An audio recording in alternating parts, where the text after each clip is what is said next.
그럼 우리는 일반적으로 총괄 생산의 개념을 앞에서 얘기를 했습니다. 그러면 총괄 생산의 계획의 목적이 뭐냐 하는 이야기가 중요한 이슈가 될 것 같습니다.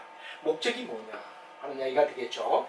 이 목적은 바로 궁극은 뭐가 되느냐 그러면 바로 일반적으로 봤을 때 합리적 수요를 만족시키기 위하는데 최소 비용으로 합리적, 핵심은 최소 코스트를 어떻게 낮춰주느냐, 비용을 어떻게 낮춰주죠? 굉장히 중요한 이야기가 됩니다.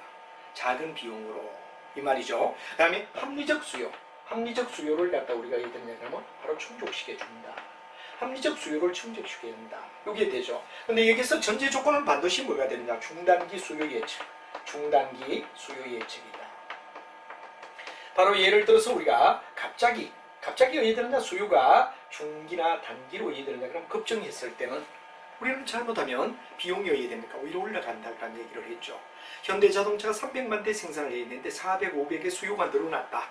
그럼 바로 우리가 충족시키기 위해서 잘못하면 기존 체제를 그대로 유지하면 비용은 올라간단 말이야. 그렇지만 어떻게 우리가 비용을 갖다가 올리지 않고 그런 말은 최소의 비용이다 이 말이죠. 합리적 수요를 갖다 충족시켜 주느냐 하는 문제가 바로 총괄 생산의 목적이다. 이렇게 우리가 되겠죠. 그래서 우리가 굉장히 중요한 이야기는 바로 이런 총괄 생산은 일단 뭐가 되느냐, 그 절차가 어떻게 되느냐. 어제도 우리가 얘기를 했습니다만, 앞에서도 얘기를 했습니다만, 대량 생산을 하다 보면 이렇게 내려가는 게 정상인데 시설의 범주를 갖다 시설의 정도가 오히려 올라가 버리더라 이거죠. 넘어서서. 이럴 때 어떻게 되느냐? 수요가 급증하게 되면 이건 바로 어떻게 되느냐? 우리가 봤을 때 조율을 해줘야 되는데 공장을 바로 지을 수는 없단 말이야. 그리고 이 어떤 방법이 이야기하느냐라는 이야기를 우리가 얘기했는데 항상 우리가 생각해야 되는 건 첫째는 뭐야? 생산율을 어떻게 해야 되느냐 하면 우리가 봐고, 다음 두 번째 고용 수준을 어떻게 되느냐? 2부제에서 3부제. 그럼 우리가 일반적으로 공장이나 시설을 확대 안 해도 우리가 2부제 하다가 3부제 한다. 그렇죠. 24시간 가동한다. 그래도 우리는 어떻게 되느냐? 수요를 충족시키는데 가능하다 이거죠. 그 다음에 이제 여러분들 잘 아는 재고 수준. 이 재고 수준을 갖다 낮춰가지고 많이 가지고 있지 않겠다. 그러면 수요가 급증하더라도 임시로 공장을 지을 때까지, 공장을 지을기는 거의 대다수가 이해되죠. 6개월에서 1년 이상은 걸릴 거다 이거죠. 그렇기 때문에 우리가 이해되느냐? 이런 거 세 가지. 생산율을 가지고, 고용 수준을 가지고, 재고 수준을 가지고 이 비상사태를 대비하고, 여기다 플러스 된다면 하청업자에게 요청을 한다 이거죠. 여러 가지 재고에 대한 이야기 부위나 부담을 하청업자와 조율을 통하여, 여기까지가 우리가 쓰여지는 이야기다 했는데, 이걸 하기 위해서 우리가 궁극 목적은 최소 비용으로 합리적 수요를 충족시킨다는 얘기가 되고, 그다음에 우리가 일반적으로 봤을 때 뭐가 되느냐, 어떻게 우리가 진행해야 되느냐 하는 얘기가 되는데, 수요를 일단 예측해서 생산비를 최소로 하기 위해서 바로 아까 얘기하지만 어떤 이야기라면 바로 가장 중요한 건 수요 예측. 수요를 먼저 예측해야 되겠다 이거죠. 수요를 예측하자. 수요 예측이 된다면 뭐가 되느냐, 총생산 비용을 최소로 하게끔, 총생산 비용을 어떻게 하면 최소로 하느냐. 이게 바로 아주 중요한 이야기가 되겠죠. 어떻게 하면 생산을 하느냐. 그래서 이제 각 기관별로 아까 말했지만 뭐가 됩니까? 생산율을 가지고, 아니면 뭐가 되냐? 고용의 수준을 가지고, 아니면 뭐가 되냐? 재고 수준을 가지고, 그 다음에 이제 여러분들 하청업자에게 이런 등등을 가지고 해야 되느냐 그럼 조율을 한다. 그래서 총괄 생산을 갖다 우리는 반드시 달성해야 된다는 거. 수요가 예측이 되는데 갑자기 수요가 늘어났을 때 이 비용을 어떻게 최소로 그대로 유지하느냐, 그러기 위하여 생산율이나 고용 수준이나 재고 수준을 조율해서 이런 갑자기 늘어나더라도 우리는 어떻게 되느냐, 비상조치를 취하여 최소 비용을 갖다 그대로 유지시키는 쪽으로 간다 하는 게 바로 총괄 생산 계획의 목적이다 하는 이야기를 다시 한번 얘기하고, 여기는 굉장히 중요한 이야기가 러닝 커브를 이해하는 게 매우 중요하다 하는 이야기를 여러분이 이해를 해야 될 것 같습니다. 자, 이렇게 해서 총괄 생산 계획의 목적, 최소의 비용으로 합리적 수요를, 절차는 수요를 예측하고 비용을 최소화하기 위하여 생산과 고용과 재고 수준을 어떻게 할 것인가를 결정지어 주는 게 매우 중요하다 하는 말로 설명할 수가 있었죠. 그럼 이제 이런 총괄 생산을 갖다 이끌어가기 위한 방법, 어떤 방법으로 이렇게 통지를 해나가죠 하는 이야기를 우리는 생각해보자 이겁니다. 여기 바로 총괄 생산 계획에서 맨 먼저 나오는 이야기가 뭐냐, 이런 모든 방법을 소위 수요를 예측한다든가 이럴 때 공급을 맞추는 이런 이야기를 어떤 방법에 의하여 전개할 건가 하는 문제를 우리가 제기를 해야 되죠. 그래서 이제 여기에 대한 이야기를 우리가 가만히 생각해 본다면, 제기한다면 이런 이야기가 될 거다 이겁니다. 자, 맨 먼저 나오는 기법이 이 총괄 생산을 갖다 이끌어가는 기법이 어떤 거냐 하는데, 우리 책으로 본다 그러면 여러분들 잘 알지만 총괄 생산의 기법은 선용 결정법이다 하는 말이 첫 번째 나옵니다. 두 번째는 휴리스틱이다 하는 말이 나오죠. 그다음에 세 번째는 이제 휴리스틱이 끝나고 나면 바로 여러분 잘 아는 일종의 뭐가 되느냐, 탐색 결정법이다 하는 말이 나옵니다. 탐색 결정법. 이 세 가지가 뭐가 되느냐 그러면 보통 우리가 일반적으로 봤을 때 총괄 생산 계획을 갖다가 이끌어가는 하나의 기법이 수준으로 나와 있는 이야기다 하는 이야기가 되는데, 맨 먼저 선형 결정은 말 그대로 리니어, 라인이라는 말을 갖다 쓰죠. 직선이라는 말이 됩니다. 직선. 이 직선은 뭐가 되느냐, 여러분들 잘 알지만 1차 함수, 1차 함수를 갖다 얘기하는 이야기다 이렇게 우리가 되겠죠. 그래서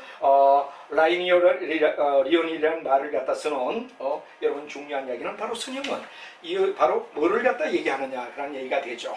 바로 우리가 일반적으로 봤을 때 총괄 생산 기간에 최적 생산을 하기 위해서 최적 생산율과 최적 생산, 요 최적 생산과 뭐가 되느냐, 자급자 수,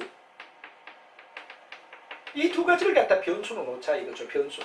그럼 요것도 최적 생산과 자급자 수를 갖다가 해야 되느냐, 직선 방정식으로 두 개 직선 방정식으로 얘기한다면, 예를 들어 y 꼴 ax 플러스 b, 여기는 뭐가 되느냐, y 꼴 a 다시 x 플러스 b 다시, 이 두 개를 갖다 연립으로 풀어가지고 우리가 해야 되느냐, 직선에서 교차되는 점에서 뭐가 되느냐, x와 y를 갖다 결정하자. 이게 뭐가 되죠? 최적 생산이나 자급자 수를 하나의 직선 방정식으로 우리가 해야 되느냐 그러면 만들어서 궁극을 해야 되느냐 그러면 만족시켜 주자 하는 말이 되죠. 그래서 여기는 바로 수학적 최적해를 갖다 보장해 준다 하는 말을 갖다 얘기합니다. 수학적 최적해라는 말이 나오죠. 그래서 이제 우리가 일반적으로 봤을 때 최적해다 그럴 때 정말 100% 만족하는 걸 최적해라고 얘기를 합니다. 최적해다 그럴 때 최적해는 정말 문제를 풀었을 때 100% 만족시켜주는 답을 갖다 우리는 최적해라고 불러주죠. 근데 이 최적해보다는 좀 더 범위가 넓은 게 뭐가 되느냐, 만족해라는 얘기가 나오죠. 만족해. 최적해가 안 되면 만족해 소미에는 최적해가 들어간다 이거죠. 그래서 여기는 최적해를 우리는 거의 대다수가 합리적 의사결정, 합리적이라는 말을 갖다가 굉장히 많이 씁니다. 합리적 DN이다. 합리적인 의사결정을 내리면 최적해가 나온다는 얘기가 되죠. 그러면 합리적이 안 될 땐 뭐가 되느냐, 제한적이라는 말이 나옵니다. 제한적 뭐가 되느냐, 바로 예를 들어서 DM, 의사결정. 제한적 DM 바로 의사결정은 만족해를 줄 수 있다. 그래서 여러분이 중요한 이야기는 합리적 의사결정이라고 할 땐 최적해를 주고, 만족해는 제한된 합리성 속에 우리가 하면 만족해를 얻을 수 있다는 이야기도 옆에 여러분 생각해주면 좋을 거고, 그래서 우리가 중요한 이야기는 수학적 최적해를 보장해준다. 그래서 만족해와 조금 다른 거는, 만족해는 범위가 넓지만 이건 최적해란 말이에요. 왜? 방정식이 딱 풀면 답이 나오니까 정말 최적해보다 범위를 갖다 넓게가 덜 되는 건 만족해라고 우리가 보는데, 이건 제한적 합리성이라고 보면 합리적 의사결정이다 이렇게 우리가 경영에서 말하죠. 그래서 수학적 최적해를 보장해준다. 왜? 방정식을 풀니까 답이 딱 x 얼마, y 얼마 딱 나올 거다 이거죠. 그 다음에 단점은 비용함수가 1차가 아니면 적용할 수가 없다. 왜? 직선 방정식이니까. 그죠? 직선 방정식이니까. 그 다음에 두 번째는 뭐가 되는지, 음수가 나왔다. 어떤 결정의 음수가 나왔다. 4분면 속에서 1분면의 답이 나오면 다행인데, x와 y가 만약 1분면이 아니라 2분면이 아니라 예를 들어 2분면, 3분면, 4분면 가게 되면 뭐가 되느냐, 하나가 음수가 나오든지 둘 다 음수가 나오는 이런 문제를 유도할 수가 있다 이거죠. 이럴 때는 이건 답이 안 될 수 있고 1분면밖에는 쓸 수 없다는 이야기. 그죠? 직선 방정식의 1분면이어야 x와 y가 뭐가 되느냐, 다 양수가 돼야 된다는 얘기가 되겠죠. 그 다음에 비용에 대한 정확한 자료를 미리 수집한다는 게, 여러 가지 방정식 만들 때 x, y에 대한 어떤 변수를 넣는 게 어렵다 하는 이야기는 단점이지만, 그래도 선으로 바로 이 두 가지를 갖다가 최적 생산과 자급자 수를 갖다 우리가 놓고 이걸 직선 방정식, 이 직선 방정식에서 만들어서 바로 만족해를 갖다가 우리가 만족해보다도 더 최적해로, 근데 이제 최적해가 1차가 아닐 땐 문제가 있다. 그 다음에 다 양수가 돼야 되는데 예를 들어 음수가 될 때는 문제가 될 수 있다. 뭐 이런 이야기가 제한적이다라는 이야기를 단점에서 알면 되죠. 비용함수는 1차가 아니면 곤란하다. 두 번째는 뭐가 되느냐? 제약을 가해서 음수가 나올 때는 자급자 수는 음수는 있을 수 없다. 마이너스 3, 마이너스 7. 자급자에 마이너스가 있을 수 없죠. 그 다음에 3.5, 3.7. 그럼 이제 반올림해야 되는 이런 문제들, 이런 것들이 있을 수 있고, 이 비용에 대한 정확한 자료 수집이 어렵기 때문에 그런 문제가 있다. 그렇지만 그래도 좋은 점이 우리가 봤을 때 간단하게 바로 직선 방정식으로 해결해서 총괄 생산 계획을 이끌어가는 기법으로 쓸 수 있다 하는 이야기가 첫 번째 바로 이야기였다 하는 이야기를 여러분이 이해를 하시면 될 것 같습니다. 자, 그 다음에 이제 두 번째 이야기는 뭐가 되느냐? 휴리스틱이라는 말이 나오죠. 우리 경영학에서 굉장히 중요한 이야기가 의사결정을 경영자가 내릴 때 수 없는 많은 세월 동안에 운영을 하다 보니까 이럴 땐 이런 게 좋더라, 또 이럴 땐 이런 게 좋더라 하는 어떤 결정을 내리는 걸 갖다 우리는 휴리스틱이다, 직관론이라는 말을 쓰죠. 경영자 직관론이다. 이 경영자가 수없이 경영을 하다 보면 나름대로 자기의 뭐가 되느냐 그러면 바로 의사결정을 내릴 수 있는 어떤 단한 도구가 있단 말이야. 그래서 직관력이라고 우리가 말하죠. 그래서 여기는 굉장히 중요한 휴리스틱이라는 말이 나오는데, 휴리스틱의 개념 속에 굉장히 중요한 이야기는 바로 여러분 핵심 단어가 뭐죠? 자기발견적 기법. 자기발견적 기법. 이 말을 갖다 여러분 정확하게 알아두는 게 중요하다. 자기의 발견적 기법. 오랜 세월 동안 또 수없는 많은 경영을 하다 보면 나름대로 어떠냐 그럼 자기 나름대로 뭐가 됩니까? 어떤 기준이 있단 말이야. 이 기준을 갖다 적용하는 휴리스틱이다. 이렇게 우리가 말하죠. 여기는 굉장히 중요한 이야기가 바로 뭐가 되냐? 경험이다. 우리가 수없는 많은 오랜 세월 동안에 경험이 되다 보면 자기 나름대로 해야 되냐? 각구가 있다. 이런 말을 쓸 수 있죠. 이걸 갖다 우리는 일반적으로 휴리스틱이라고 말한다. 이런 얘기가 되죠.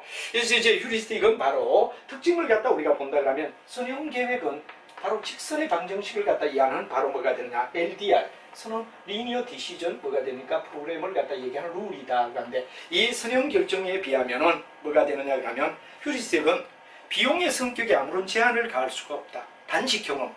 바로 문제는 특징은 휴리스틱의 기법을 이용하면 비용의 성격에 대하여 제한을 가하지 않고 자기 경험에 의하여 탐색적 기법이다. 그리고 경험과 탐색이라는 말이 굉장히 중요하죠. 경험과 탐색이다.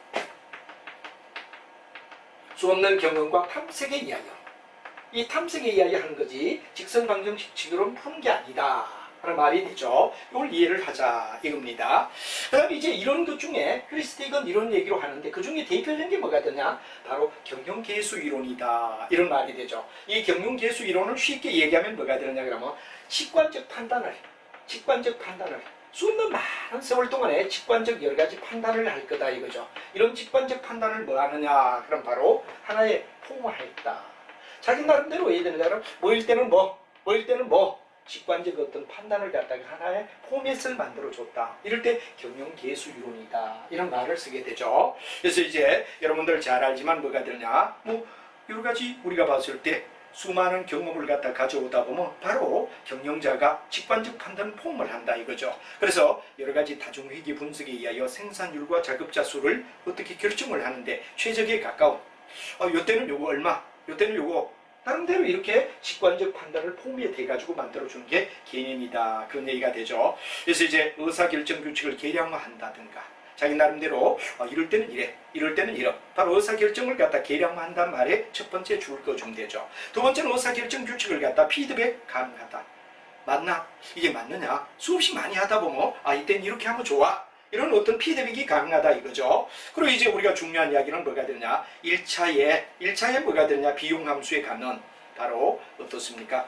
한계를 극복할 수 있다. 1차여야 된다. 리니어 프로그램 LDR은 뭐가 됩니까? 바로 직선 방정식의 규칙은 1차가 아니면 곤란하단 말이야. 근데 여기는 왜 되느냐? 1차가 아니어도 직관에 의하여 판단할 수 있다는 게 뭐가 되느냐? 제약의 한계를 벗어날 수 있다는 게 바로 휴리스틱의 좋은 점이다. 이런 말이 되죠. 그래서 의사결정과 뭐가 되느냐? 참신한 통찰력이라고 말합니다.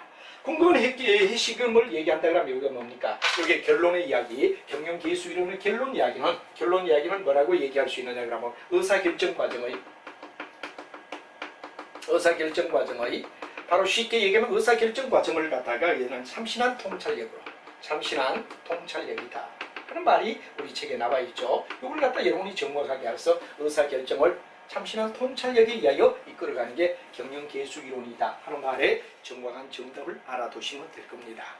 그 다음에 이제 우리가 봤을 때 뭐가 되느냐 그러면 매개 변수에 대한 생산계획, 역시 휴리스틱의 하나의 이야기죠. 이거는 어떠냐 그러면 생산율과 우리 책에 잘 나와 있어요. 생산율과 그 다음에 자급자수 이런 자급자수 생산자의 뭐가 되느냐 율과 자급자 수를 갖다 해야 되느냐 그러면 바로 의사결정을 갖다 해야 되느냐 그러면 바로 이 두 가지를 의사결정을 갖다 내린다 이거죠. 그 의사결정을 갖다 해야 되느냐 그러면 구조를, 의사결정의 구조를 구조화해주자. 바로 구조를 어떠냐 그러면 내용을 갖다가 만들어준다 이거죠. 그래서 나중에 최소 비용으로 해야 되느냐 그러면 생산할 수 있게끔 만들어주는 이야기. 의사결정 구조를 가지고 생산율이나 자급자 수를 가지고 최소 비용으로 이럴 때 이렇게 나름대로 규칙을 가지고 자기들이 해야 되느냐 그러면 변수를 바로 나름대로 공식화시킨다 이거죠. 매개 변수의 값을 변화시킨다는 말은 공식화한다 이런 얘기가 되겠습니다. 이렇게 하는 걸 갖다 우리는 매개 변수 이한 바로 의사결정 구조를 공식화하는 거. 이런 과정을 공식화해서 자기 나름대로 가지고 있는 걸 갖다 우리는 일반적으로 말해서 매개 변수에 의한 생산 계획이다. 이렇게 우리가 말할 수 있다는 얘기가 되겠습니다. 다음 탐색이다. 그럴 때 여기 전환 탐색이라는 말이 나오죠. 바로 우리가 일반적으로 봤을 때 생산 전환 탐색이다 하는 말이 되는데 여기 아주 중요한 이야기는 상중하의 구간을 갖다 정한다 이겁니다. 상구간, 중구간, 그 다음에 하의 구간을 갖다가 놓다. 상중하를 정하자 이거죠.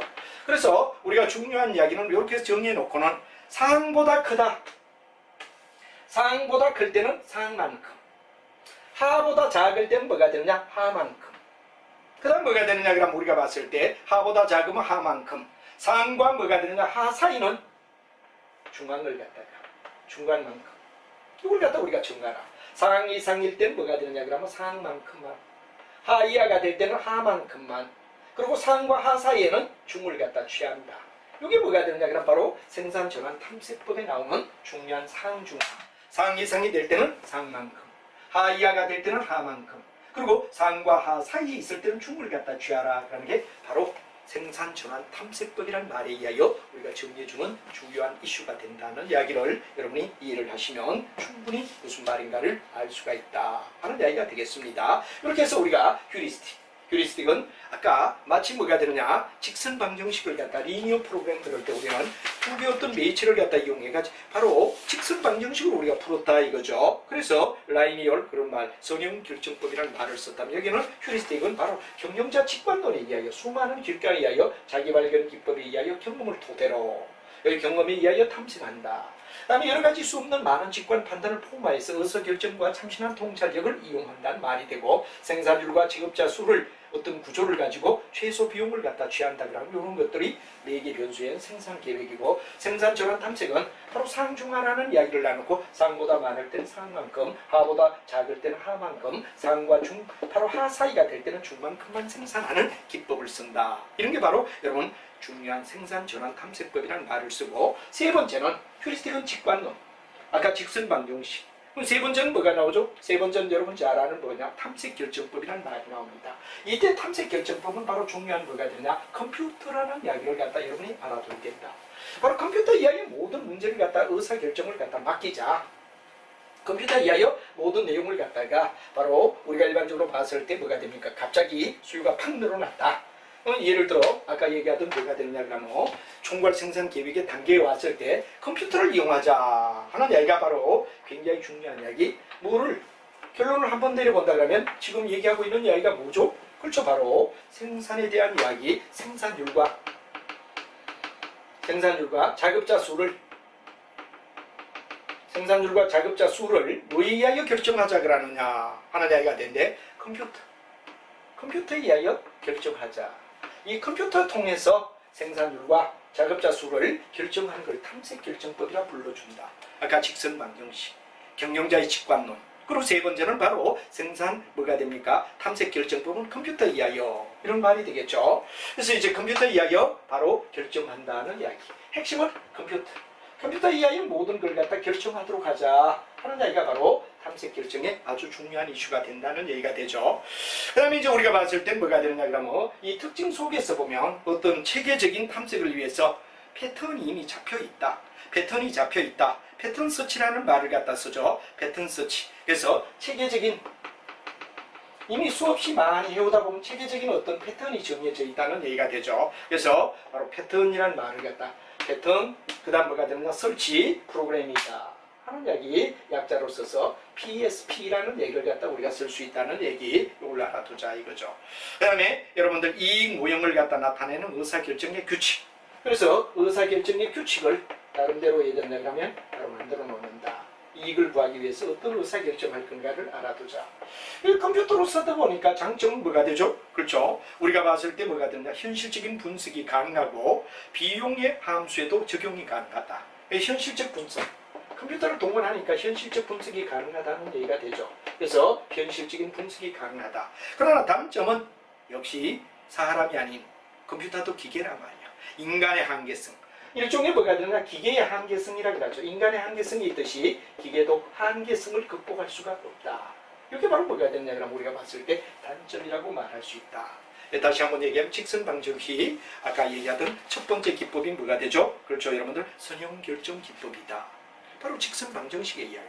그 다음에 두 번째 이야기는 뭐가 되느냐 수없는 많은 경험에 의하여 휴리스틱 기법. 특히 여기는 경영계수라든가 또 아까 얘기하던 뭐가 되느냐 그러면 일종의 하나 뭐가 되죠 매체 계수에 의한 변환 생산 전환 탐색 이런 것들이 다 휴리스틱이었죠. 그 다음에 탐색 결정법은 바로 컴퓨터를 동원해서 체계적인 어떤 패턴을 갖다 가지고 의사결정 규칙을 만들어가는 게 바로 내용이고 근데 현실적인 분석이 되는데 역시 여기도 바로 컴퓨터라는 이야기는 인간의 한계성이 있듯이 컴퓨터 자체도 이해되죠. 한계성을 가지기 때문에 우리가 봤을 때 100% 만족한 답을 줄 수는 없다 하는 요까지 세 가지의 기법에 의하여 총괄 생산 관리를 취급하더라 하는 이야기 알아두세요. 바로 선형 결정법.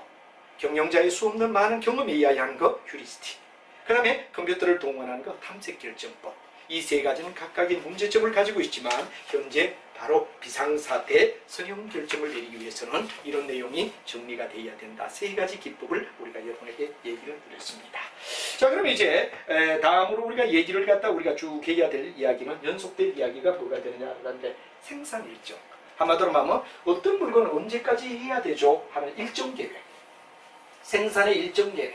일정은 여러분 잘 알지만 타임에 대한 계획이다. 이렇게 우리가 얘기를 할 수 있죠. 일정은 바로 타임에 대한 계획이다. 라는 이야기를 우리가 단원을 바꿔서 일정 계획이다 할 때 일정 계획은 일종의 타임. 시간을 언제까지 맞추느냐 하는 시간에 대한 개념을 우리는 일정 계획이라고 불러준다 하는 말이 되죠. 그래서 총괄 생산에 의한 일정 계획을 갖다 우리가 얘기할 때 바로 구체적으로 시간 어떤 일을 언제 여기서 중요한 이야기는 총괄 생산 계획을 언제까지 이런 총괄 생산 관리를 갖다가 해야 되느냐 그러면 바로 여러분 잘 알지만 뭐가는 구체적으로 제시하는 거. 구체적으로 좀 더 구체적으로 제시하는 게 뭐가 되죠? 타임에 대한 플랜이다. 일정 계획이다 이거죠. 언제까지? 일정 계획이란 총괄 생산이 구체적으로 제시하는 내용이 일정이다 이거죠. 그래서 우리가 일반적으로 봤을 때 총괄이 거시적이라면 일정은 뭐냐면 미시적이다. 개별적이다. 이런 비율을 한 번 더 이야기를 하며 우리가 일반적으로 봤을 때 시간에 굉장히 중요한 이슈가 뭐가 되느냐 그러는 이야기가 되는데 바로 여러분 잘 아는 뭐가 되느냐 그러면 주일정, 세부일정이라는 말이 나왔습니다. 일정 계획은 크게 나눠서 바로 일반적으로 봤을 때 주요 일정이다 하는 문제가 나오고 그 다음에 뭐가 되느냐 그러면 세부 일정이다 그런 얘기로 우리가 나눕니다. 일정을. 근데 주 일정 속에서는 뭐냐 그러면 대, 그 다음에 중으로 나눕니다. 그럼 세부 일정은 뭐가 되느냐 소일정이다 이렇게 돼서 뭐 대중소로 나눌 때 대와 중까지는 뭐가 되느냐 주요 일정이라고 우리가 봐주고 그 다음에 우리가 세목 또는 세부 일정이라 그러는데 책에 따라서는 세목 일정이다 그런 얘기는 바로 소일정이라는 얘기도 있을 수 있습니다. 그래서 주요 일정 속은 대와 중을 갖다 포함하고 있고 세부 일정은 소를 포함하고 있는데 이 주요 일정의 대일정은 뭐가 되죠? 제품의 완성입니다. 예를 들어 우리가 어떤 제품을 만들 때 제품의 완성이다 하는 말을 여러분이 알아두셔야 됩니다. 그래서 제품이 완성되는데 얼마 정도 시간이 걸리느냐 일정 계획이니까 시간에 대한 이야기가 되고 타임 플랜이라고 얘기를 하죠. 이거는 구체적이기 때문에 뭐가 되느냐? 미시적이다 이래 봅니다. 앞에 배웠던 총괄은 뭐가 되느냐? 그럼 거시적이라는 입장이 되겠죠. 거시와 미시라는 구분에 의하여 총괄은 전체적인 입장에서 우리가 봐야 되며 포괄적으로 본다. 그러니까 우리가 거시라고 본다면 바로 일정 계획은 하나하나마다 세모, 제품마다 그 과정 속에서 제품 속에서도 해야 되느냐? 제품의 완성을 얘기한다. 그래서 우리가 보통 제품을 완성하는 데에는 뭐가 되느냐? 몇 년, 몇 월, 연월이 단원이 됩니다. 1년 6개월 또는 2년 3개월. 구체적으로 해야 되느냐? 몇 년 몇 개월이라는 말을 갖다 쓰는 게 뭐가 되죠? 바로 대일적인 제품의 완성이다. 그럼 제품을 완성하기 위해서 우리는 들어가야 될 게 뭐가 되느냐? 제품 밑에가 뭐가 되죠? 하면 부분품이라고 우리는 얘기를 할 수 있죠. 부분품이다. 그래서 제품을 만들기 위한 부품의 완성을 갖다 우리는 뭐라고 하냐? 비교적 우리가 봤을 때 중일정이라고 얘기를 하죠. 그러면 이때의 부품의 완성을 갖다 나타내는 건 제품을 만들기 위한 부품은 여기가 연월이니까 월 다음에 뭐가 되느냐? 1주, 2주, 3주, 4주. 그 다음에 여러분들 초순, 중순, 순. 열흘간 나누면 뭐가 되죠? 우리가 봤을 때 주순 이렇게 나는데 1주, 2주, 3주, 4주로 나누고 초순, 중순, 상순으로 나눈다. 그러니까 주순이 주일정의 중일정이 뭐가 되느냐 그러면 바로 기간의 단위가 된다 하는 것도 여러분이 꼼꼼히 챙겨주면 좋겠습니다. 그러면 이제 이건 뭐냐 그러면 한 공정 우리 부품을 만들기 위한 한 공정의 시간을 갖다 우리는 뭐라 그러죠? 바로 일반적으로 봤을 때 세부 또는 세목일정, 소일정이라고 얘기하고 여기는 뭐냐? 주나 순 다음에 들어가야 될 게 뭐가 되죠? 며칠, 몇 시간. 여기 이제 여러분들 이런 걸 갖다 일정 계획이라고 우리가 말한다. 그래서 일정 계획 스케줄은 바로 세부적으로 들어가는 일정 플랜이 되는데 그에는 주요 일정과 세목 일정을 나눈다 또는 세부 일정을 나눈다 라는 이야기를 알아두면 되겠죠. 그 다음에 이제 중요한 얘기는 중일정 속에서 주요 일정 속에서 제품을 완성하기 위한 부품을 완성하기 위한 한 공정 이렇게 우리가 다 따고 들어가면 별로 어렵지 않게 우리가 이해를 할 수가 있죠. 그래서 제품 만드는 데는 몇 년 몇 개월 연월이 단원이 되는 겁니다. 그러면 이제 제품을 만들기 위한 부품 뭐가 되냐? 1주, 2주, 3주, 4주, 초순, 중순, 상순. 그 다음에 이제 주순 속에 뭐가 되냐? 며칠, 몇 시간. 이렇게 우리가 세목 일정은 부품을 만들기 위한 한 공정의 시간이다. 이렇게 여러분이 알아둔다면 일정 계획에 나와 있는 이야기를 명백히 주일정, 세부일정만 나눴는데 주일정 속에 뭐가 있다? 대중. 그 다음에 세부일정 속에 뭐가 있다? 소일정. 제품의 대는 뭐를 갖다 얘기해? 제품의 완성을. 중은 뭐를 얘기해? 제품을 만들기 위한 부품. 그 다음에 소는 뭐가 돼? 부품을 만들기 위한 한 공정. 이렇게 되고 여기는 연월이 된다 그랬죠. 연월. 그럼 여기는 월 속에 주순이 있다 그랬죠. 주순 속에 일, 시간이 있다 이랬죠. 그래서 이걸 전부 다 묶어서 우리는 대와 중은 주요 일정, 그리고 여러분 소일정은 뭐가 되냐? 세부 일정이라고 불러준다 하는 것들이 이제 생산 관리를 갖다 좀 더 심오하게 들어간다면 구분이 되는데 이것도 여러분이 알아두면 굉장히 도움이 될 거다 하는 이야기로 여러분에게 얘기를 하며, 그럼 이런 우리가 생산 계획 속에서 일정은 아까도 말했지만 미시다. 앞에 배웠던 총괄은 6절의 총괄은 뭐가 되느냐? 거시적인 입장.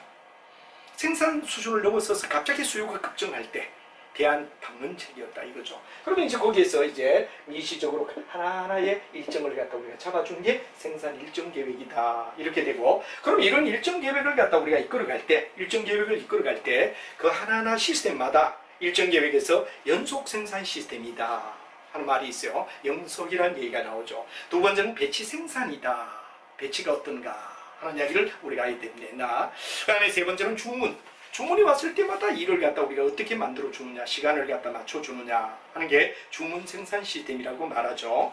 그래서 이제 이 주문 생산 시스템 세 가지가 있고, 그 다음에 이제 이런 일정을 갖다가 이제 맞춰주는 속에서 존슨이나 잭슨이라는 방법이 나오게 됩니다. 존슨과 잭슨의 방법이 나온다 하는 말이 돼가 이제 여러분들이 그런 이야기를 갖다 이해하는 게 바로 일정이 뭐가 되느냐, 계획을 갖다가 바로 터치하는 기법의 내용이다 하는 걸 갖다 우리가 지금 배워야 되고, 그 다음 이런 게 끝나고 나면 그 다음 나오는 게 뭐냐면 우리 책에서는 일정 계획과 통제 방법에는 전체를 통제하는 것, 어느 일이 어느 정도 통제가 됐지 할 때는 간트 차트다 하는 이야기가 나옵니다. 이 전체를 얘기하는 게 간트다. 그렇다면 이번에는 진척과 진행되는 가운데서 부분적으로 우리가 따져주는 게 뭐가 되느냐, 어떤 작업 부분에서 문제가 있느냐 하는 걸 에로비 기법이라고 얘기하죠. 라인 오브 밸런싱, 그러는 연속 작업에서 어느 구간이 문제냐 이걸 통제해 준단 말이야. 그리고 작업자와 작업장을 하나하나 개별적으로 가는 게 뭐가 되죠? 단기. 여러분 잘 아는 SIS라는 기법 세 가지가 있죠. 이 전체를 얘기할 때 뭐가 돼? 간트 차트. 그다음 부분적으로 우리가 통제하는 게 에로비. 그리고 단기적으로 작업자마다 개인적으로 우리가 통제하는 게 뭐가 되냐? 단기간 일정법이다 하는 세 가지 일정에 의하여 또 통제하는 기법이 연결이 됩니다. 그래서 일정 계획에는 바로 일정 계획마다 어떻게 우리가 결정하느냐 그런 이야기에 중요한 뭐가 되느냐? 생산 시스템과 일정 계획을 우리가 비교해 보는 게 있는데 그게 여러 가지 우리가 있고 그 다음에 뭐가 되느냐? 그럼 두 번째로 크게 들어가 우리가 얘기하는 이야기는 바로 우리 책으로 본다 그러면 뭐가 되죠? 일정 계획과 통제 기법. 전체를 통제할 건가? 아니면 부분적으로 통제할 건가? 개인마다 따로 통제할 건가? 하는 이런 이야기를 구분하며 가는 거. 이걸 명백히 이야기해 주면 좋겠습니다. 그래서 이제 맨 먼저는 이 생산 시스템과 일정, 생산 시스템이 어떠냐? 여기에 따라 일정 계획을 잡는 기법을 여러분하고 같이 한번 생각해 보자 하는 이야기가 되겠습니다. 그래서 생산 일정에 따라 우리가 만약에 일정 계획을 잡는다. 그게 가장 먼저 나오는 게 뭐가 되느냐 그러면 연속 생산 시스템이다 하는 말이 되죠. 연속 생산이 어떤 거냐? 여러분 가장 대표적인 생산 관리 속에서는 이런 작업의 방법을 머릿속에 하나 정도 정확하게 이해를 하면 좋습니다. 항상 우리가 연속이다 그럴 때 연속은 뭐가 되느냐 그러면 바로 여러분 잘 아는 일종의 뭐가 되느냐 그러면 꺾이지 않고 쭉 가는 뭐냐? 바로 컨베이어 벨트 위에 바로 여러분 잘 아는 뭐가 되느냐 그럼 컨베이어 시스템이다 하는 이야기를 이해하시면 굉장히 쉽습니다. 컨베이어 시스템입니다. 컨베이어 시스템을 갖다 우리는 말하며 바로 여러분 잘 아는 이 컨베이어 시스템은 포드 회사에서 자동차를 생산하기 위하여 바로 힘든 작업으로부터 인간을 해방시키겠다. 그리고 포드 시스템에서 뭐가 되느냐 그러면 컨베이어를 바로 벨트를 도입했죠. 이 컨베이어 시스템은 바로 작업의 순서대로 기계를 쭉 배치해 놓고 작업자가 자기 뭐가 되느냐 그러면 구간에 서서 예를 들어 자동차를 한 대 만들겠다 이럴 때 매번 오면 요까지는 뭐가 되느냐 핸들을 요까지는 뭐 예를 들어서 바퀴를 요까지는 뭐 구간마다 작업의 순서대로 바로 여러분 잘 아는 작업의 순서대로 기계를 배치한다. 그래서 여기 배치에 따라야 되니까 흘러가는 기법을 우리는 CS라고 얘기를 하죠. 컨베이어 시스템이다 하는 얘기를 우리가 썼습니다. 그래서 이 컨베이어 시스템에서 굉장히 중요한 건 뭐가 되느냐? 라인 밸런싱.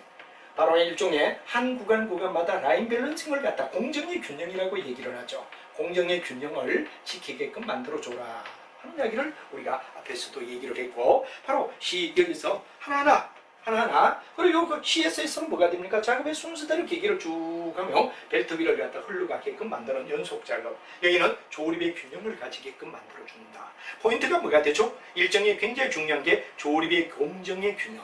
여러분 영어책으로 보면 라인 밸런싱이란 말에 굉장히 중요한 이야기가 되겠습니다. 그래서 여러분들 여기서는 바로 핵심이 뭐가 되느냐? 바로 조립의 공정. 조립의 뭐가 되느냐 그러면 바로 공정의 균형. 요 내용을 갖다 잊어버리면 안 됩니다. 라인 밸런싱이다 하는 이야기가 되죠. 라인 밸런싱이다. 이게 중요한 이야기가 라인 밸런싱이 되고 라인 밸런싱이 되는 이유는 요 A에서 B까지 작업하는 사람이 충실하게 작업을 해줘야 B에서 C를 작업하는 사람이 무리가 없다 이거죠. 만약에 나무 범위를 침범해버리면 컨베이어 벨트 위에서 난동이 일어난다 이거지. 그래서 왜 되느냐? 여기서 많은 사람이 원래 포드가 힘든 작업으로부터 인간의 희망이라 그런 거 왜? 물건의 이동은 자동적으로 벨트 위에 흘러가니까 힘든 작업으로부터 인간의 희망을 외쳤지만 여기는 각각 작업할 때마다 작업 구간이 달라. 자기 일만 열심히 해야 돼. 이렇기 때문에 뭐가 되느냐? 요 구간에 작업하는 동안에 충분히 끝낼 수 있게끔 시간을 줘라. 여기 바로 공정의 균형이라는 말을 쓰죠. 이게 굉장히 중요한 이야기는 바로 뭐가 되느냐? 라인 밸런싱을 갖다가 CS에서 잊어버리면 안 됩니다. 이걸 지켜줘야 된다 이거지. 그래서 여기는 공정의 바로 균형을 지킬 수 있게끔 만들어줘라. 그랬고 그 다음에 이게 너무 지나치게 좋기는 좋은데 왜? 사람이 직접 물건을 이동하지 않고 벨트 위에서 이동되니까 좋은데 고독 속에, 군중 속의 고독이다 이거죠. 사람이 너무 많이 있어도 자기 하는 일만 열심히 해야 돼. 만약에 여기서 B 구간 작업하는 사람이 일을 놓쳤다. 그럼 B에서 C 일하는 사람에게 지장을 준단 말이야. 그럼 이 사람들끼리 서로가 찌지고 뽑고 죽일 놈 살릴 놈 이렇게 얘기할 거 아니냐 이거지. 그래서 충분한 기간을 줘라라는 게 조립의 균형. CS에서는 라인 밸런싱을 충분히 지켜주는 게 중요한 거다 하는 문제가 되고, 이게 다 좋은데 문제점이 뭐가 되냐? 고독 속에, 군중 속의 고독. 군중 속 고독.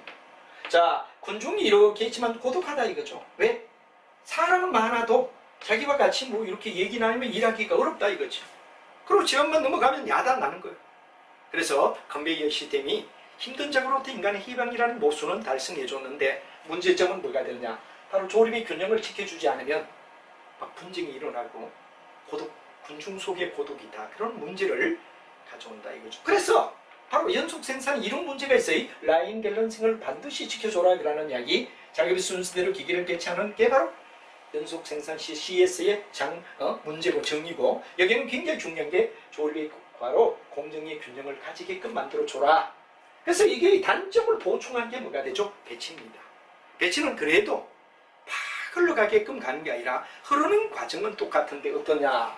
자, A 작업이 완성될 때까지는 뭐가 되느냐? 같이 묶어줍니다. 여기서 왜 되느냐 그러면 이제 같이 작업을 해. 휘파람 불면서. 그리고 컨베이어 벨트를 그대로 이용해요. B로 넘어갈 때는 뭐가 되느냐? CS를 이용한다 이거지. 그렇지만 사람 이동하지 않지만 작업을 하는 동안은 움직이지 않고 정지다 이거죠. 그래서 여기서는 우리가 중요한 게 정지, 이동, 정지. 또 해야 되죠? 여 밑에 가서 이동, 정지. 그래서 우리가 일반적으로 봤을 때 끊어가며 작업을 한다 그래가 일명 배치 생산 시스템을 갖다 절동식 작업이다. 절동식 끊어가며 작업을 하더라 이거지. 묶음별로 한다. 이 배치라는 말은 묶음이라는 얘기가 되죠. 묶음별이다. 아까는 무조건 흘러가게끔만 만들어주는 게 뭐죠? 컨베이어란 말이에요. 컨베이어를 갖다 단점을 보완하기 위하여, 자, 작업을 갖다 너무 흘러가는 쪽만 빠르게 흘러가다 보면 굉장히 작업하는 사람들이 여러 가지 고통을 겪을 수도 있기 때문에 이걸 보완해 주자라는 게 배치란 말이에요. 배치는 바로 하나하나 작업을 갖다가 끊어가며 그룹별로 그리고 휘파람도 불며 같이 농담도 하며 작업을 갖다 같이 한단 말이에요. 그 완료되면 다음 벨트. 또 여기 가서 예를 들면 같이 사람들 군중을 모여가 작업하더라 이거지. 그리고 군중 속의 고독이라고 하는 이야기에 바로 여기에 컨베이어 시스템의 단점을 우리는 보완해 줄 수 있었다라는 게 좋은 점이다 이거죠. 그래서 이제 배치 생산 시스템에 쭉 가면 바로 이렇게 흘러가며 작업을 한다 그런 게 굉장히 중요한 이야기가 되죠. 동일한 제품 라인에 속하는 몇 가지의 품목을 라인으로 통해 가지고, 물론 라인을 통하지만 그룹별로 이제 작업을 갖다 하고, 나중에는 뭐가 되느냐 그러면 바로 여러분들 컨베이어 벨트를 사용한다 이거죠. 이동은 컨베이어를 이용한다 이겁니다. 그러나 작업 활동을 정지, 이동, 정지, 이동 끊어가며 작업하기 때문에 절동식 작업이라 그러며 묶음별로 한다 그래가 우리는 묶음별, 이런 말에서 뭐가 되느냐 바로 배치라는 말을 쓰더라 하는 이야기를 여러분이 이해를 하시면 되죠. 그럼 여기서 굉장히 중요한 이야기는 뭐가 되느냐, 작업을 할 때 여기가 130개다. 자재가 130개가 있어. 여기는 자재가 예를 들면 100개가 있어. 여기는 자재가 90개 있다. 그럼 얼마에 시작해야 되죠? 물을 때는 최고 작은 쪽. 90개를 하면 여기도 무난해. 여기도 무난해. 여기도 무난해. 근데 만약 100개 한다 그러면 여기가 10개가 부족해버려. 그래서 우리는 이렇게 될 때는 뭐가 되냐, 여기 최소한 가지고 있는 것 중에 작은 쪽 배치 생산 시스템에서 굉장히 초점은 어디에 둬야 되느냐, 바로 여러분 잘 알지만 뭐가 되느냐 그러면 여기서는 굉장히 중요한 이슈가 바로 여러분들 알다시피 재고 소진 기법이라는 얘기가 나옵니다. 재고 소진 기간법. 이거는 뭐냐 그러면 재고가 얼마 있느냐, 재고가 가장 작은 쪽으로부터 출발할 때 여기가 130개, 여기 100개, 여기 90개라면 90개를 만드는 쪽으로 기준점을 잡는 게 재고 소진 기간법이다. 가장 작은 쪽, 지금 남아있는 쪽에 가장 작은 쪽. 그래 여기도 90개, 40개 남지만 90개 무리 없죠. 여기 90개, 역시 10개 남지만 무리 없죠. 90개 100% 다 할 수 있단 말이에요. 그래서 구간마다 뭐가 되느냐, 재고가 얼마 남았느냐, 가장 작은 쪽에 맞춰가지고 시작하면은 전체가 무리 없이 이끌어진다. 이걸 갖다 재고 소진 기간법이라는 말을 쓰더라. 여기서는 재고 소진 기간법. 꼭 지켜줘야 된다는 얘기가 되지. GS에서는 뭐를 갖다? 그렇죠. 라인 밸런싱, 조립의 공정의 균형을 지켜줘라. 이런 말이 되지. 그럼 이번에는 주문이 들어왔을 때마다 생산할 때는 어떤 게 시간의 문제가 되죠? 여기 배치에서는 굉장히 중요한 게 뭐가 됩니까? 그렇죠. 재고 소진법이 중요하고, 연속에서는 뭐가 되죠? 그렇죠. 군중 속의 고독을 방해해주기 위해서 조립의 공정의 균형인 라인 밸런스를 지켜줘야 된다. 일정에서 요거죠. 이번에는 주문 생산 시스템이다. 주문이 들어올 때마다 우리는 어디에 되느냐 그러면 바로 독립된 어떤 주문이 들어왔다. 그러면 우리가 생산에서부터 소비까지 가는 걸 갖다 부활하는 이야기를 하고, 어떻게 할당하고 부활할 건가 하는 이야기가 문제가 됐다 이거죠. 그래서 이제 여기는 굉장히 중요한 게 뭐부터, 어떤 작업부터 먼저 해야 되느냐 그러는 걸 작업순위 우선법이다. 초점은 작업순위 우선법. 이게 초점이란 말이야. 어느 작업부터 먼저 해야 되지?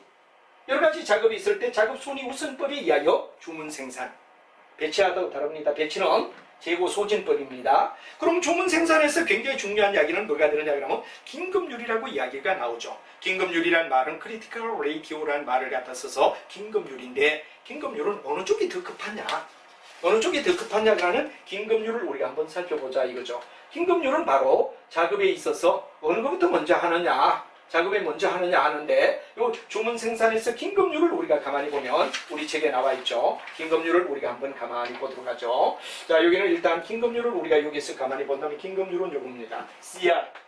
CR이라는 말은 긴급률을 얘기하는 얘기가 되죠. 긴급률이다. 근데 긴급률은 뭐가 되느냐 그런데, 우리가 한번 보면 작업의 완료 예정일. 자, 작업의 완료 예정일이라 그러고 제가 줄임말로 쓰죠. 그럼 이 현재가 언제냐? 현재일이란 말이에요.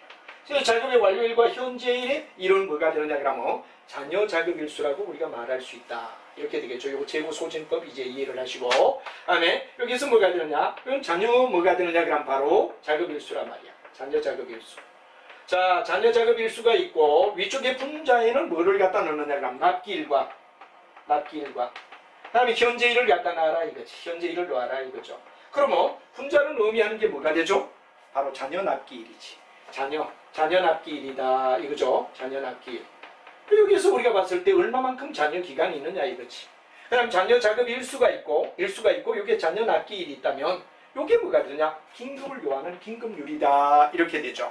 그럼 예를 들어서 우리가 CR이 예를 들어서 여기서 뭐가 되느냐? 1보다 크다 그럴 때는 빨리 진행되구나. 왜? 작업 잔여 일수보다 바로 납기일까지가 어디 됐냐 그러면 우리가 봤을 때 CR 이게 긴급률인데, 긴급률이 1보다 크다는 말은 이게 더 있다 이거지. 잔여 납기일이 더 많이 남았다. 일할 수 있는 작업보다는, 그 말은 충분히 일을 진행할 수가 있다는 얘기지. 그리고 CR이 만약에 1이다 그러면 딱 맞춰가 가네. 만약에 CR이 뭐가 되느냐? 1보다 작다 그러면 이건 뭐가 되죠? 이거 야단났다. 왜? 납기일보다도 작업할 수 있는 날짜가 어디 되느냐 그럼 부족하다 이거지.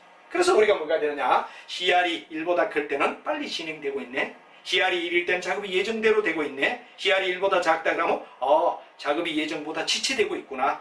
그럼 지체되는 쪽을 CR이 1보다 작은 쪽을 갖다 집중적으로 관리를 해줌으로 해서 일정을 맞춰나가는데 도움이 된다 하는 이야기를 얘기하고 있는 게 뭐가 되느냐? 바로 긴급률. 아주 중요한 이야기는 바로 여기서는 긴급률이 굉장히 중요하다 그런 얘기를 여러분께 설명할 수가 있다 하는 이야기를 여러분이 이해를 하시면 충분히 이해가 된다는 얘기가 될 것 같습니다. 자, 그럼 이제 그 이외에도 이제 작업 순위에 있어서 우리가 긴급률 그런 얘기를 아까 했죠. 작업 순위 우선순위를 뭐를 둬야 되느냐? 긴급한 것부터 먼저 풀어라 하는 말을 우리가 정하면 바로 작업 순위의 우선에서 긴급률을 요거 다시 한번 얘기하며 주문 생산에서는 긴급률이 굉장히 중요한 거다. CR이 중요하다 하는 말을 했고, 개념도 여러분들이 충분히 이해가 되리라 생각합니다. 요 일정을 알면 되죠. 자, 그 다음에도 이제 존슨의 방법하고 그 다음에 잭슨이라는 방법이 나옵니다. 존슨과 잭슨은 위 있는 세 가지 이외에 방법을 얘기하고 있죠. 그래서 존슨과 잭슨에 대한 이야기를 우리가 한번 살펴보자 이겁니다. 존슨의 경우는 뭐가 되느냐 그럼 N개 작업이 있는데, N개 작업이 있다 이겁니다. 그럼 이 N개 1, 2, 3, 4가 있다라고 얘기를 들어보죠. 1, 2, 3, 4다. 그럼 우리가 일반적으로 존슨은 어떤 걸 갖다 얘기를 많이 했느냐 그런 얘기를 했는데, 1, 2, 3, 4가 있다 이럴 때 바로 이게 N개가 제품을 2개 작업을 거쳐서 생산하는 경우에는 우선 작업을 결정한다. 이래서 예를 들어 작업자가 1, 2의 가장 짧은 걸 갖다가 찾는다. 1, 2 중에 가장 짧은 거. 작업을 짧은 쪽을 갖다 이를 취했다. 그럼 이는 어디에 되느냐? 그럼 우리가 봤을 때 이는 뒤로 미뤄라 이래요. 뒤를 미뤄라. 그리고 먼저 3, 4를 갖다 어디에 되느냐? 그러면 우리가 진행을 한다 하는 이야기. 3, 4를 끝내놓고 2를 갖다 찾자. 이게 뭐냐? 그러면 존선의 방법이다 이거죠. 존선은 바로 가장 작업이 있다면 1, 2 중에 짧은 작업을 갖다 먼저 잡고 작업장에 2는 뒤로 미뤄준다 하는 얘기가 있을 때 보통 이제 뭐 주문에 있어서 2대 기계가 있을 때 동일 작업을 처리해야 될 때 경우에 이렇게 처리한다 그런 말이 되고, 그럼 잭슨은 어떠냐 그러면 바로 이건 개별입니다. 존선은 개별적 처리를 할 때 이렇게 된다. 근데 여기는 뭐냐 그러면 잭슨은 그룹입니다.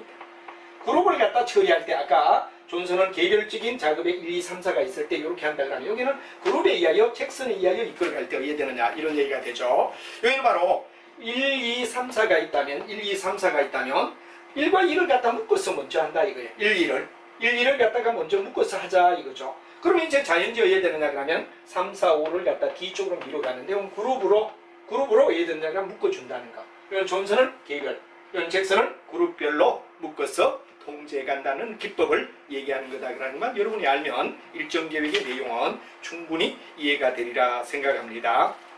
그래서 여러분이 뭐가 되느냐 그러면 여기서 바로 그런 이야기, 아까 얘기하듯이 작업에 있어서 작업의 방법에서 연속은 바로 컨베이어 벨트를 이용하는 거, 라인 밸런싱을 지켜줘라. 배치는 그룹별로 뭐 작업을 갖다 컨베이어 벨트의 단점을 보완하는 거죠. 묶음이다. 그런데 여기는 바로 여러분 재고 소진법. 그 다음에 주문 생산에서 굉장히 중요한 양은 긴급률. 작업의 순위에 어디를 먼저 더 해야 하느냐는 긴급률이 중요하다 그런 말을 했고, 이런 이야기 속에서 우리가 이제 보완을 해준 게 존선 방법은 개별적으로, 그 다음에 잭슨의 방법은 그룹별로, 이 정도만 존슨과 잭슨은 이해를 해도 되리라 생각합니다.